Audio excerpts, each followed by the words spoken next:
Bonjour les enfants, comment allez-vous aujourd'hui? Moi je vais très bien. J'espère que vous n'avez pas oublié les conseils que je vous avais donnés la dernière fois. Voilà, c'est très bien. C'est-à-dire rester à la maison, se laver fréquemment les mains et surtout les enfants, le plus important, révisez vos leçons. Il faut les réviser parce que le concours s'approche. N'oubliez pas que vous avez un concours à faire. Donc, ce confinement, ce n'est pas du tout, ce ne sont pas du tout des vacances, mais on est obligé de rester à la maison à cause du coronavirus. Donc, on reste à la maison, on ne sort pas et on se lave fréquemment les mains et ensuite on révise ces leçons pour le concours qui va venir. Bien, on va faire aujourd'hui une leçon de mathématiques. Mais comme vous le savez, pour faire une leçon de mathématiques, il faut quoi? Il faut faire ce qu'on appelle le calcul mental. Voilà, le calcul mental. Et pour faire un calcul mental, qu'est-ce qu'il faut les enfants? Il faut l'ardoise, la craie. Vous êtes prêts? C'est parti. Dans une école, pardon, il y a 5 classes de 24 élèves chacune. Dans une école, il y a 5 classes de 24 élèves chacune. Combien d'élèves compte cette école? Combien d'élèves compte cette école? Très bien les enfants, très bien. Deuxième situation. Un commerçant reçoit 75 sachets de riz basmati que vous aimez bien manger. Donc, un commerçant reçoit 75 sachets de riz pesant chacun 5 kg. Quelle est la masse totale du riz? Quelle est la masse totale du riz? Très bien les enfants, très bien les enfants. Voici maintenant, on va voir un peu ce que vous avez fait sur les ardoises. Voilà. Pour le premier, 24 élèves fois 5, c'est-à-dire le nombre d'élèves dans une classe multiplié par le nombre de classes. 5, ça fait 120 élèves. Très bien les enfants. Et la deuxième situation, 75 kg fois 5, ce qui va donner 375 kg. Bravo les enfants. On voit que vous avez maîtrisé vos tables de multiplication. La table de 5 en tout cas, c'est maîtrisé. Donc, j'espère que les autres tables sont maîtrisées encore. On va continuer maintenant. Avant de commencer la leçon, qui peut me rappeler notre dernière leçon? La dernière leçon de calcul. Qui peut nous rappeler cela? Bravo les enfants! C'était la vitesse moyenne. C'était la vitesse moyenne. Bien, on va voir si vous n'avez pas oublié un tout petit peu la vitesse moyenne. Bien, une voiture a parcouru 135 km en 1 heure et 30 minutes. Une voiture a parcouru 135 km en 1 heure et 30 minutes. Quelle est sa vitesse moyenne, les enfants?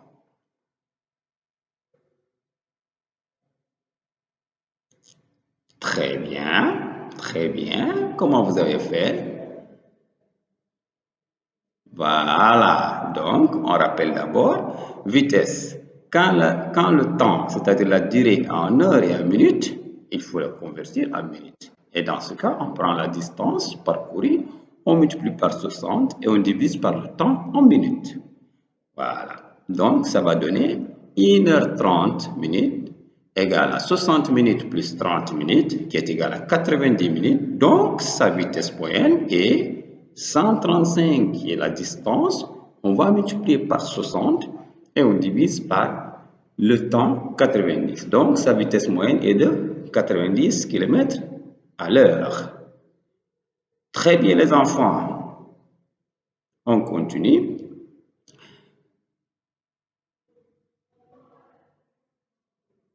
On continue, les enfants. Voici l'autre situation. Pour aller à son village, Moussa roule à une vitesse de 90 km à l'heure. Il fait 2 heures de route. Calculez la distance parcourue.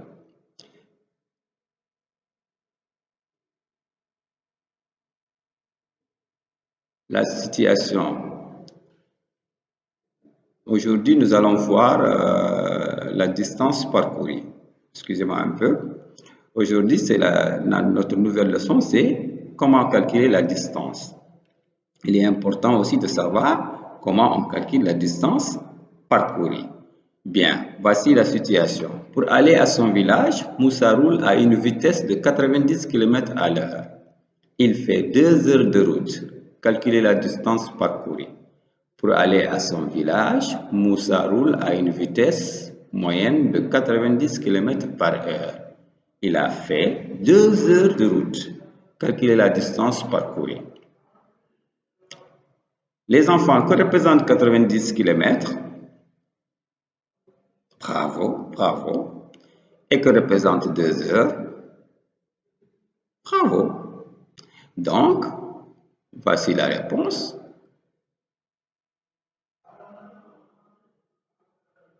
« 90 km est la vitesse moyenne par heure. Moussa a mis 2 heures, c'est la durée, c'est-à-dire c'est le temps du parcours. Donc, la distance est de 90 km fois 2, c'est égal à 180 km parcourus. Donc, la distance ici est de 180 km. Alors, comment on calcule maintenant la distance? Distance est égale à vitesse en kilomètres fois temps en heure exacte. C'est-à-dire que là, il n'y a pas du tout de minutes. C'est heure juste, c'est l'heure juste. Donc, pour calculer la distance, on prend la vitesse en kilomètres multiplié par le temps en heure seulement. Bien, on passe à la deuxième situation. Formule de calcul de distance. Distance égale à vitesse fois temps en heure. Voilà, c'est mis ici.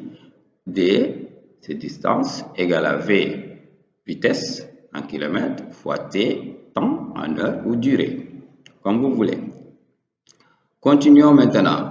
Voici la deuxième situation d'apprentissage. Ahmed parcourt une distance à la vitesse de 80 km par heure en 1 heure et 30 minutes.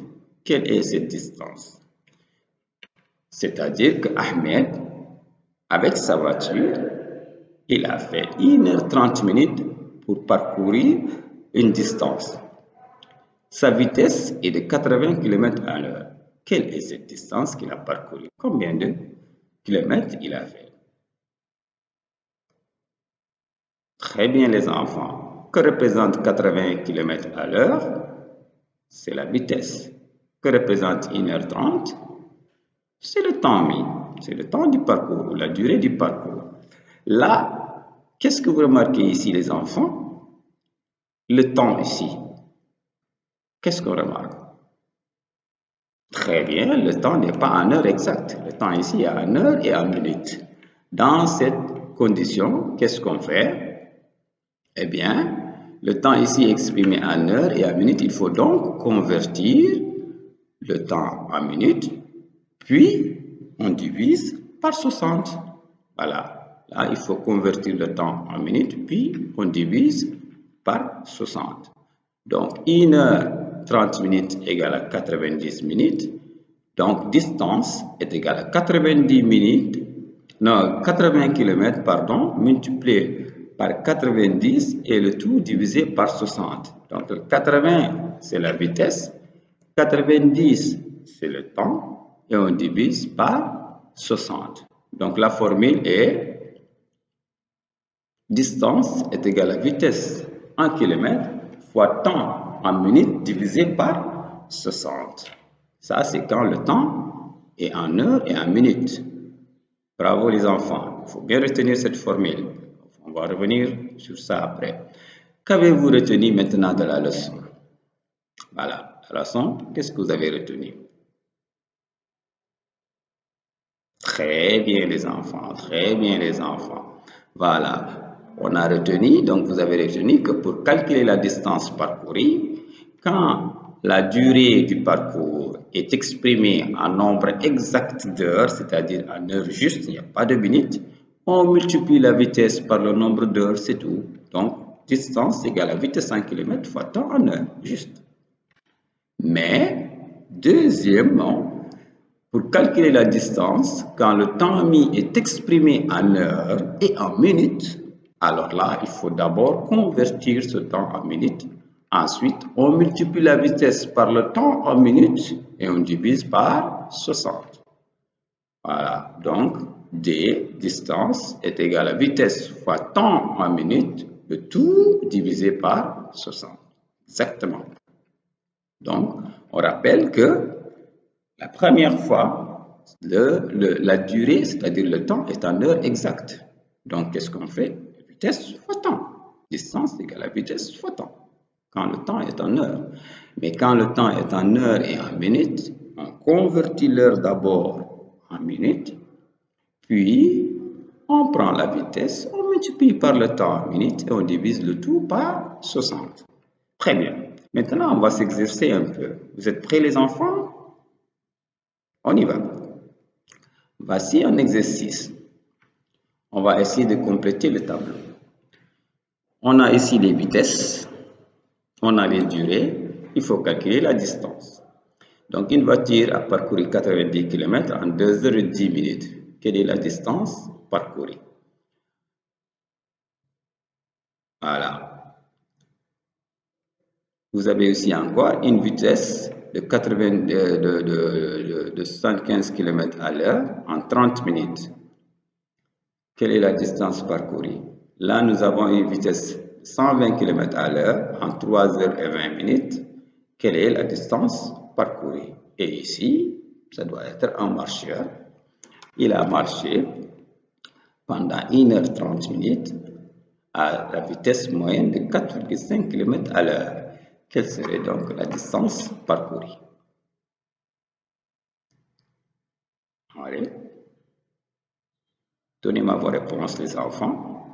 Pour le premier cas, qu'est-ce qu'on fait? Le temps est en heure et en minutes. On convertit en minutes. Très bien. Puis, on divisera le tout par 60. Donc, voici les réponses que vous nous avez proposées. Voilà. Donc, pour le premier cas, la distance elle est de 95 km parce qu'on a converti le temps en heure, le temps en minutes, puis on a multiplié par la vitesse, on a divisé par 60. Voilà le résultat qu'on a obtenu. Voilà, donc le premier cas c'est 195 km, le deuxième 37,5 km, le troisième a fait 400, le quatrième a fait 400 km, le troisième pardon, et le quatrième 6,75 km comme distance. Bien, maintenant attention, il y a une petite note, une petite chose à retenir les enfants, qui va peut-être vous aider. Alors, à noter que lorsqu'on a 30 minutes, on peut les remplacer par 0,5 parce que 30, c'est une demi-heure, n'est-ce pas? Donc, un demi, c'est 0,5. Très bien. Donc, exemple, si vous avez 1h30, vous pouvez remplacer par 1,5 heures. Donc, ce qui va nous donner pour l'autre activité, pour l'autre exercice, donc 4,5 km fois 1h30, on peut l'écrire 4,5 fois 1,5 parce qu'on a remplacé 1h30 ici par 1,5 heures et là on n'a plus besoin de convertir en minutes ou de diviser par 60. On le fait directement comme ça et on trouve le résultat 6,75 qu'on avait trouvé là-bas après avoir converti en minutes. Donc on peut ne pas convertir en minutes si on connaît les fractions d'heures. Donc je vais vous en donner quelques-uns. Retenez bien. 30 minutes, on commence d'abord par le plus petit. 15 minutes, c'est un quart d'heure. 15 minutes, c'est un quart d'heure. Et un quart d'heure représente 0,25. Donc, si vous avez 2 heures 15 minutes, vous pouvez écrire 2,25. Voilà. 30 minutes, c'est une demi-heure. Donc, c'est 0,5, comme je viens de vous le montrer ici. Donc, si vous avez 1h30, c'est 1,5 heures. Et 3 quarts d'heure, les enfants, ça va donner combien? C'est à vous de me le donner. 3 quarts d'heure. N'oubliez pas, un quart d'heure, c'est 0,25. 3 quarts d'heure. Bravo les enfants, bravo. C'est 0,75. Effectivement, 0,75. Donc, si vous avez 1h45 minutes, on peut le remplacer par 1,75. Bravo les enfants. La leçon est à présent terminée. Et je vous dis à bientôt, Inch'Allah. Et n'oubliez pas encore une fois, le coronavirus est là. C'est un très grand danger. Restez chez vous. Dites à vos parents aussi de rester à la maison, bien entendu, après le travail et tout ça. Donc, merci beaucoup et lavez-vous les mains. Lavez-vous les mains régulièrement, les enfants, et révisez vos leçons, s'il vous plaît. Donc, voilà, conseillez tous vos proches, parents, les cousins et autres de faire très attention à cette maladie qui est là et qui nous a privés de l'école, qui nous prive de visites aux parents et tout. Donc, soyez sages, les enfants, et restez à la maison. Respectez les consignes des parents, surtout. Et merci. Au revoir. À bientôt, Inch'Allah.